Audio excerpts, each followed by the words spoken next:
बोलो जयकारा बोल मेरे श्री गुरु महाराज की जय। दयालु श्री परमहंस दयाले जी महाराज की जय। प्रेमियों,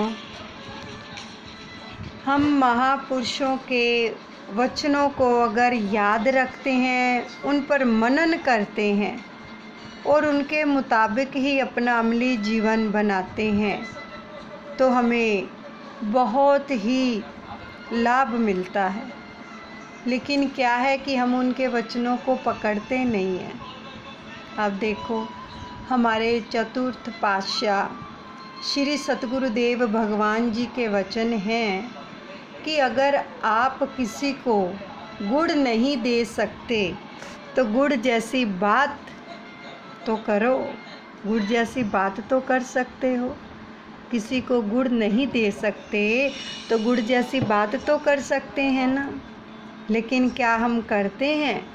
हमारी वाणी के अंदर ऐसी मिठास होती है। अगर हम इन वचनों को पकड़ें तो अपनी वाणी के द्वारा किसी को भी आहत ना करें। अगर वचनों को पकड़ें तो उनके वचन हैं, सुनते तो सभी हैं, लेकिन मनन कौन करता है? देखो, चाहे परमार्थ है चाहे संसार है, जो प्रारब्ध है, जो कर्म है, हर एक को भुगतने पड़ते हैं। कोई भी इन कर्मों से बच नहीं सकता, क्योंकि इतिहास के अंदर बहुत सारे प्रसंग हैं जो हमने सुने भी हुए हैं, लेकिन क्या है कि मनन नहीं करते हैं। और फिर उसका जब हमें भुगतान देना पड़ता है तो हम कितने दुखी होते हैं। सच बताना, क्या है कि हमारे अंदर इतनी जल्दी अहम आ जाता है, अहंकार आ जाता है कि अगर किसी को कोई ओहदा दे दिया जाता है, चाहे संसार है चाहे परमार्थ है, चाहे आश्रम ले लो, चाहे घर ले लो, चाहे कुछ भी ले लो, अगर किसी को थोड़ा सा भी कोई पोस्ट दी जाती है तो वो क्या सोचता है कि मेरे जैसा कोई है ही नहीं, कि अब मैं जैसे मर्जी करूं, सामने वाले के ऊपर बरसूं या कैसा भी व्यवहार करूं, क्योंकि मुझे पोस्ट मिल गई है। तो इससे क्या होता है? इससे कर्म भारी होते हैं। हम बेशक भक्ति करते हुए, सुमिरन करते हुए, अगर इन चीज़ों का साथ में परहेज नहीं करते हैं तो उस भक्ति का हम लाभ भी प्राप्त नहीं कर सकते हैं। और जिसको थोड़ा सा ओहदा मिल जाता है, सामने वाले को वो कुछ समझता ही नहीं। देखो, इतिहास के अंदर इतने इतने सुंदर प्रसंग हैं, अगर हम उन पर मनन करें तो जो हमारी वाणी है ना, उसके द्वारा हम किसी को अपशब्द नहीं बोलेंगे, अपना व्यवहार सही रखेंगे। भगवान के साथ रहते हुए भी निजी सेवादार, उनको भी इस प्रकार से अपने कर्मों का भुगतान देना पड़ा। सभी ने ये प्रसंग सुना होगा, शॉर्टकट में बताते हैं आपको। सभी ने ये प्रसंग सुना होगा कि श्री गुरु साहिब के पास एक सिख था और वो निजी सेवादार था, प्रसाद बांट रहा था। बाहर एक और गुरु सिख, जो कि अपने सतगुरु का अनन्य सिख था, वो आया और अपने ठेले को खड़ा करके आया कि मैं अंदर जाकर, गुरु साहिब विराजमान है, मैं फटाफट जाकर प्रसाद ले लूं। बैठ तो नहीं पाऊंगा, लेकिन प्रसाद ले लूं तो फिर आके अपने काम में चला जाऊंगा। और जैसे ही वो प्रवेश हुआ संगत के अंदर, तो जब प्रसाद बंट रहा था, उन्होंने एक प्रार्थना की कि मुझे जल्दी से प्रसाद दे दो, मुझे जाना है। लेकिन जो प्रसाद बांट रहा था सिख, उसने क्या कहा कि क्यों रिच्छा तरह उछली जाना है, आराम नाल बैठ जा। देखो बोली है ना, वाणी है ना कि हम गुरु घर में अगर सेवा भी करते हैं तो हमारी वाणी से क्या बरस रहा है, क्या हम दूसरों को दे रहे हैं, इसकी सोच नहीं होती है। होता है कि हम बड़े हैं, हमें सेवा मिल गई है तो हम जो मर्जी करें। तो उसके दिल पे लगी ये बात और उसने उसे प्रसाद नहीं दिया, लेकिन प्रसाद देते देते प्रसाद का एक कण नीचे गिर पड़ा। उसने वो लिया और सेवन किया उसका और वो चला गया। दिल दुखी हुआ। देखो भगवान कहते हैं कि मेरे भक्त का जो अपराध करता है उसको मैं भी माफ़ नहीं कर सकता। ये श्री कृष्ण भगवान जी के वचन हैं। एक एक वचन को हृदय में बसाओ कि हम कहाँ कहाँ पर गलतियाँ करते हैं, फिर हमें अपने कर्मों का भुगतान देना पड़ता है तो हाहाकार मच जाती है, फिर हम रोते हैं, कुरलाते हैं। श्री कृष्ण भगवान जी के वचन हैं कि जो मेरे भक्त का अपराध करता है मैं भी उसको माफ़ नहीं कर सकता। मेरा भक्त ही माफ़ करे तो करे, नहीं तो उसकी कहीं भी माफ़ी नहीं है, कहीं भी। तीनों लोकों में उसकी माफ़ी नहीं है कहीं भी, जो भक्त का अपराध करते हैं। तो हमें किस प्रकार से जीवन बिताना चाहिए?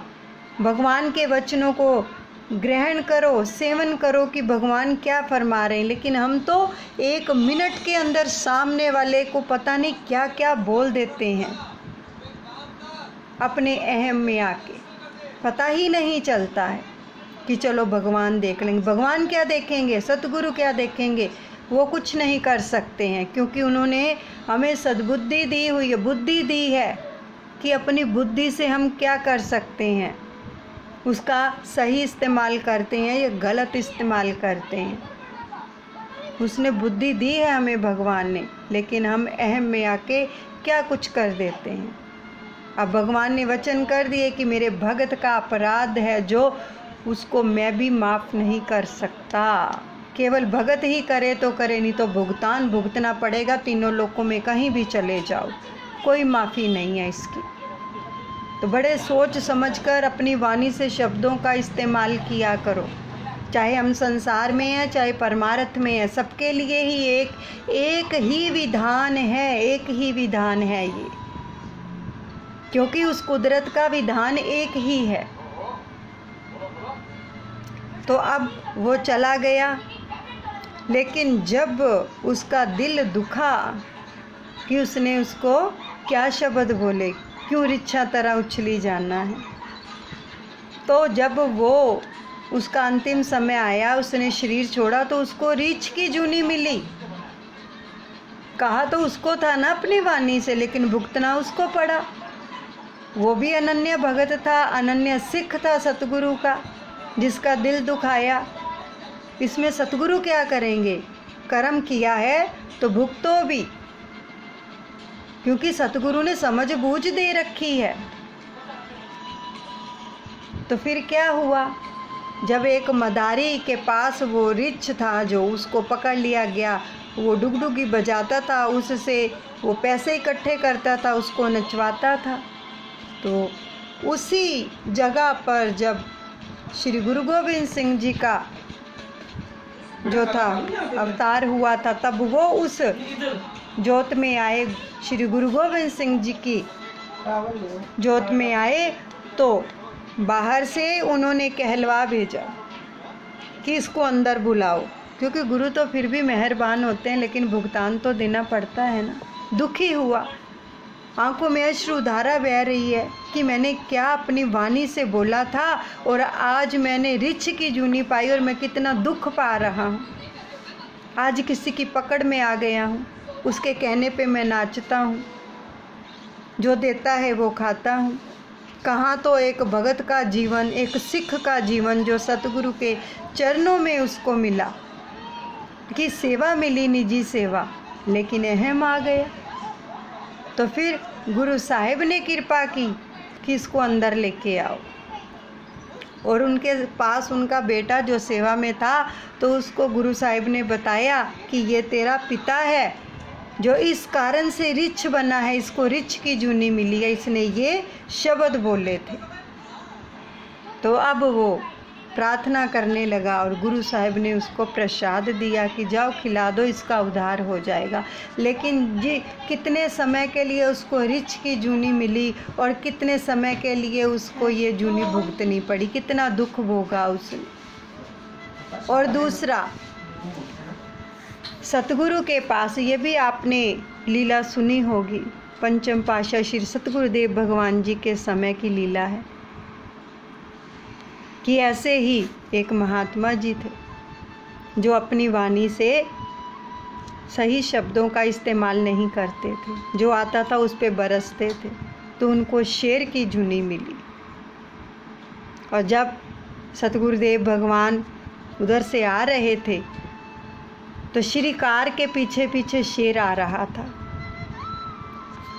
महात्मा जी तो कार तेज करते चले जा रहे थे, लेकिन श्री सतगुरुदेव भगवान को पता था कि किस कारण से इनको ये यूनी मिली है। अब ये माफ़ी मांग रहा है कि मुझे माफ़ कर दो और मेरा उद्धार करो। तो सतगुरुदेव भगवान जी ने महात्मा जी को कहा कि डरो मत, कार धीमे चलाओ। और जैसे ही वो पास आया उसको प्रसाद दिया, उसकी भी मुक्ति की। तो अब आप खुद सोच लो, चाहे कोई निजी सेवादार है, चाहे जितनी मर्जी कोई सेवा कर रहा है, जितना मर्जी कोई कुछ कर रहा है, चाहे प्रभु के नज़दीक ही क्यों नहीं रहता है, लेकिन अगर वाणी अच्छी नहीं है, व्यवहार अच्छा नहीं है, तो उसका भुगतान देना पड़ेगा। चाहे हम दुनिया में रहते हैं, संसार में रहते हैं, चाहे परमार्थ में रहते हैं, विधान सबके लिए एक ही है। तो हम अपनी वाणी से दूसरों को क्या देते हैं, ये खुद सोच लो। चाहे कितनी मर्जी ऊंची पोस्ट क्यों ना मिल जाए, निजी सेवा क्यों ना मिल जाए, अगर हमारा व्यवहार नहीं अच्छा है संगत के प्रति, दूसरों के प्रति हमारी वाणी अच्छी नहीं है, इससे हम मीठे शब्दों का उच्चारण नहीं करते हैं, तो प्रेमियों उसका भुगतान हर हाल में देना पड़ेगा। सतगुरु कुछ नहीं करेंगे, क्यों? हमने किया है, भुगतान भी हम भुगतेंगे। तो इसलिए चतुर्थ पातशाह श्री सतगुरुदेव भगवान जी के वचनों को हमेशा याद रखा करो कि अगर किसी को गुड़ नहीं दे सकते, कम से कम गुड़ जैसी बात तो कर सकते हैं, यानी कि मीठा तो बोल सकते हैं। श्री कबीर साहिब जी की वाणी है, वाणी ऐसी बोलिए मन का आपा खोए, औरन को शीतल करे आप भी शीतल होए। ऐसी वाणी बोलनी चाहिए कि दूसरों को भी ठंडक मिले और हम भी शीतल हो जाएं। क्या हम इन वचनों को पकड़ते हैं? अपने घर के अंदर भी बाहर भी अपनी वाणी से क्या क्या शब्दों का उच्चारण करते हैं, लेकिन इतना नहीं पता है कि जो शब्दों का उच्चारण किया जाता है उसका भुगतान भी देना पड़ता है। इसीलिए हम दादा गुरुदेव जी का लाखों करोड़ों बार धन्यवाद करते हैं, जिन्होंने हमें इस सत्संग से, इस ग्रुप से जोड़ा और जीवन बदल के रख दिया। कितना समय हो गया भक्ति करते हुए, सब कुछ करते हुए, लेकिन अगर सत्संग में आकर जीवन नहीं बदला तो क्या फ़ायदा? तो क्या फ़ायदा सत्संग सुनने का? अरे सत्संग तो वो बहती गंगा है जिसमें स्नान करने से पाप धुलते हैं, लेकिन सत्संग में आकर भी हम लोग क्या करते हैं? चर्चा करते हैं एक दूसरे की। ये क्यों हो रहा है, वो क्यों हो रहा है, ये क्या कह रहे हैं, करते हैं कि नहीं करते? फिर सोच लो, सत्संग में आकर भी अगर हम ये ऐसे विचार रखते हैं अपनी वाणी के द्वारा ऐसे शब्दों का इस्तेमाल करते हैं तो भुगतान हमें देना पड़ेगा। इसलिए बार बार आप सबसे निवेदन किया जाता है कि प्रेमियों, अपने विचार, वाणी, व्यवहार की साधना करो। अगर नहीं करेंगे तो फिर भक्ति का भी क्या लाभ लेंगे। जो इतने इतने बड़े महात्मा, इतने इतने बड़े सिख, जो कि गुरु साहिब के निजी सेवादार रहे, अगर उनको ये जूनी भुगतनी पड़ी तो हम किस पानीहार हैं।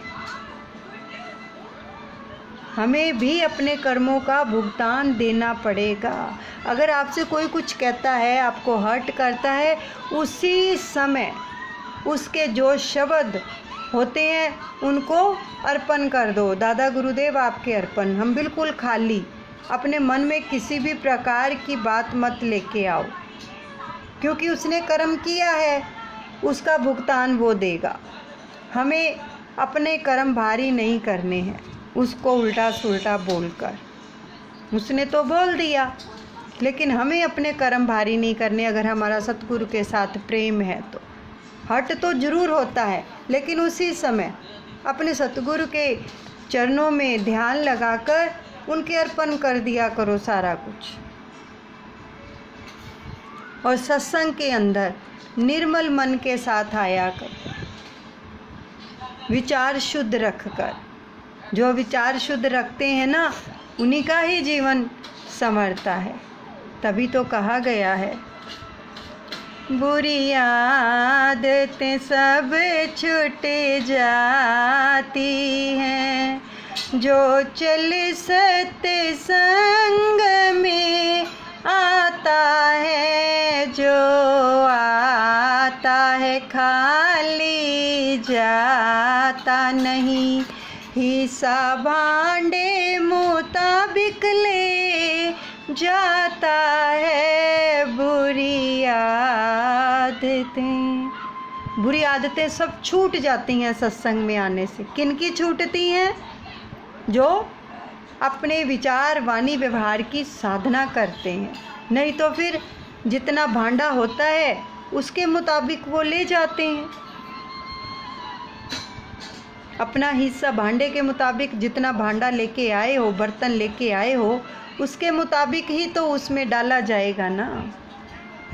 तो इसलिए प्रेमियों, अपनी वाणी को हमेशा शुद्ध रखें। बहुत बार देखा गया, बहुत सारे लोग हर्ट करते हैं एक दूसरे को, लेकिन इसका इंजाम क्या होता है आज सत्संग के अंदर पता चला कि चाहे कोई भी हो, गुरु के निजी सेवादारों को भी भुगतान देना पड़ता है। उसमें गुरु भी कुछ नहीं कर सकते हैं, भगवान कुछ नहीं कर सकते हैं, कोई हस्तक्षेप नहीं करते हैं कुदरत के कामों में। ये सतगुरुदेव भगवान जी के वचन है कि हम कुदरत के कामों में हस्तक्षेप नहीं करते हैं। लेकिन जो अपराध करके फिर भी अपने सतगुरु से माफ़ी मांग लेते हैं कि दोबारा हम ऐसा नहीं करेंगे, हमें बख्श दीजिए, तो वो दयालु हैं। लेकिन दोबारा ऐसी गलती नहीं होनी चाहिए, तभी माफ़ी मिलती है। तो इसलिए चाहे जितनी मर्जी पोस्ट ऊंची हो जाए, जितनी मर्जी ऊंची सेवा मिल जाए, अपने आप को नीवा रखें, दूसरों से प्रेम से बात करें, तभी हमें सतगुरु का प्रेम, प्यार, उनका सानिध्य मिल पाएगा। नहीं तो हम कोसों दूर रहेंगे उनकी प्रसन्नता से। श्री द्वितीय पातशाही सतगुरुदेव भगवान जी के वचन हैं कि अगर कोई उनसे मांगता है कि हमें ये सेवा मिल जाए, कि हम VIP बन जाए, हमें ऊंचा ओहदा मिल जाए, तो सतगुरुदेव भगवान जी ने फरमाया, ये वचन दर्ज है श्री ग्रंथ के अंदर, कि उसको हम दे देते हैं, उसको वो पोस्ट दे देते हैं, ऊंची सेवा दे देते हैं। लेकिन जब वो अहंकार में आ जाता है ना, तो फिर उसका पतन हो जाता है, वो सेवा उसके पास नहीं रहती, उसका पतन हो जाता है। पतन ना हो उसके लिए हमें अपनी वाणी की खास करके साधना बहुत ज़रूरी है। सबसे मीठा बोलें। श्री हजूर सतगुरुदेव भगवान जी ने अपने वचनों में कितनी बार ये फरमाया है कि सबसे मीठा बोलो और ऐसा बोलो कि सामने वाला बार बार आपके पास आने के लिए उतावला हो जाए। ये ग्वालियर में वचन फरमाए थे श्री हजूर सतगुरुदेव भगवान जी ने। तो क्या हम अपने सतगुरुदेव भगवान जी के वचनों पर फूल चढ़ाते हैं, मनन करते हैं, अपना अमली जीवन बनाते हैं?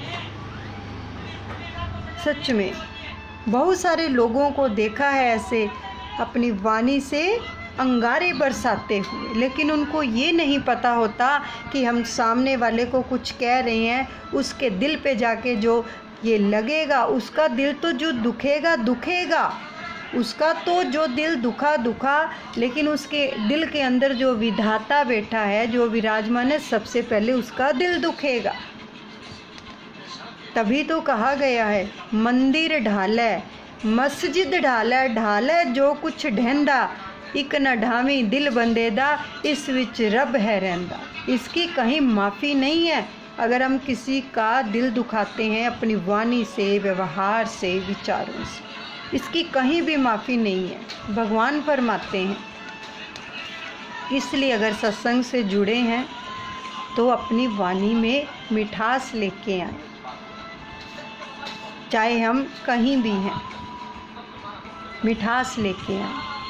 बार बार अपने सतगुरु के वचनों को याद करें कि अगर किसी को गुड़ नहीं दे सकते तो गुड़ जैसी बात तो कर सकते हैं, तभी हमारा उद्धार हो पाएगा, नहीं तो नहीं हो पाएगा। नहीं तो फिर ये भुगतान चलते रहेंगे और हम दुख पाते रहेंगे। इसलिए तो सत्संग से सतगुरु जोड़ते हैं कि सत्संग के अंदर से हमें कितना कुछ मिलता है। बस अपनी वाणी में मिठास लेके आओ कि हमारी वाणी से दूसरों को जो भी शब्द बोले जाएं वो सामने वाले का हृदय शीतल कर दें, उसको सुख पहुँचे, उसको प्रेम मिले, ताकि वो भी कहे कि हाँ भाई किस गुरु के सेवक हो, इतना मीठा बोलते हो, वाणी में कितनी मिठास है आपके। ऐसे कोई बोले कि किस गुरु के सेवक हो, तो आनंद आता है, तो मज़ा आता है कि वाकई ही गुरु के बताए हुए वचनों पर चल रहे हैं। लेकिन करने वाले तो वाणी से बहुत कुछ कर देते हैं, लेकिन इसका एहसास नहीं होता है उनको कि हमें इसका नतीजा क्या भुगतना पड़ेगा। जो आज आपको सत्संग के अंदर दादा गुरुदेव जी के आशीर्वाद से बताया गया है, फिर तो चाहे आप जितना मर्जी भजन सिमरन करो, जो मर्जी करो, क्योंकि अगर कर्म अच्छे नहीं कर रहे हैं तो उनका तो कोई फ़ायदा नहीं होगा। इससे सबसे पहले कर्म प्रधान है। अपने कर्मों की ओर ध्यान दो। कर्मों के साथ, अच्छे कर्मों के साथ अगर हम सिमरन करते हैं, सतगुरु का ध्यान करते हैं, तो वो बहुत प्रफुल्लित होता है, बहुत प्रफुल्लित होता है। अगर हम ऐसी गलतियां ना करें और सिमरन सेवा करते जाएं तो हमारी अवस्था पता है क्या हो जाएगी, वो बयान ही नहीं किया जा सकता। जिन्होंने ऐसी अवस्थाएं पाई हैं उनकी वाणी में मिठास थी। मीरा जी का जीवन चरित्र पढ़ा ना सबने, उनके ऊपर कितने कितने ताने कसे गए, पता नहीं क्या क्या किया गया, लेकिन उन्होंने अपनी वाणी से किसी को कभी अपशब्द नहीं बोले। बस कृष्ण में डूबी रहती थी।